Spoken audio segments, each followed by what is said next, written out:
Have you ever felt like you're living as two different people? One version of you wakes up in the morning saying, "Everything changes today," and another shows up by noon whispering, "Let's start tomorrow instead." One version plans to go to the gym, the other stays in bed at the last moment. One version wants to start a business, the other waits endlessly for the perfect time. Today, I'm going to share a powerful ancient rule, one that Miyamoto Musashi, Japan's most undefeated samurai, lived by every single day of his life. A rule so simple to hear yet nearly impossible to live.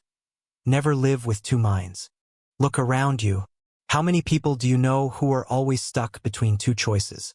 They say they want to start a business but never leave their job. They decide to eat healthy but negotiate with themselves every single day. They want to begin something new, but they can't let go of the comfort they already have. Musashi called this death. Not literal death, but spiritual death. Because when you live divided between two minds, you move nowhere. You stand in the same place, constantly deciding, withdrawing, rethinking, restarting.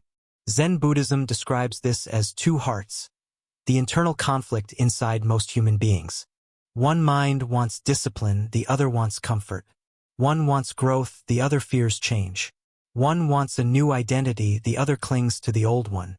Modern psychology calls this cognitive dissonance, the stress born from trying to maintain two opposing beliefs at once. But Musashi said it simply, a person with two minds walks nowhere. Musashi was not born into greatness. He had no famous teacher, no wealthy family, no special protection. He was a fatherless boy who carved his own path through a chaotic world. But he had something far more powerful than privilege, a unified mind. Zen teaches that the outer world is chaotic only because the inner world is chaotic. So Musashi didn't just learn skill or technique. He pursued inner unity, a single mind that didn't fracture under pressure. He believed this inner division was the real cause of defeat. Not lack of talent, not lack of time, but the split within one's own spirit. His one commandment was clear. When you decide, do not doubt. Hesitation was not a harmless pause to him. It was the beginning of spiritual decay. Instead of thinking, "Can I do this?"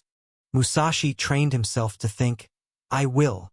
Instead of negotiating with his emotions, he removed negotiation entirely. This was not arrogance. It was alignment, and alignment makes a human being unimaginably powerful. You never lose to the world first, you lose inside. You lose when the alarm rings and your mind whispers, 5 more minutes. You lose when discipline calls and comfort answers. You lose when opportunity appears and fear replies, "Maybe later." Modern neuroscience confirms what Musashi felt centuries earlier. The brain is designed to avoid discomfort, uncertainty, and struggle. The mind prefers what is familiar, even when the familiar is slowly destroying your potential. For Musashi, the real opponent was never another swordsman. It was the softer version of himself, the part that wanted excuses, shortcuts, and emotional safety. That enemy lives inside you too, not outside, waiting for the moment you negotiate with it. Zen warriors believed you do not fight life, you fight your second mind. The mind of hesitation, fear, impulse, and contradiction. And if you don't defeat that mind daily, it quietly becomes the one steering your entire life. Musashi's transformation didn't come from talent. It came from choosing a path fully, painfully, permanently. Not trying. Not experimenting. Committing. Modern culture fears commitment because commitment eliminates alternatives. But that is exactly the point. When you eliminate alternatives, the mind becomes quiet, focused, sharp, free. Musashi believed true freedom wasn't having endless choices. It was not needing them. The world celebrates multitasking, flexibility, and keeping your options open. Musashi rejected all three. He believed a fractured path creates a fractured spirit.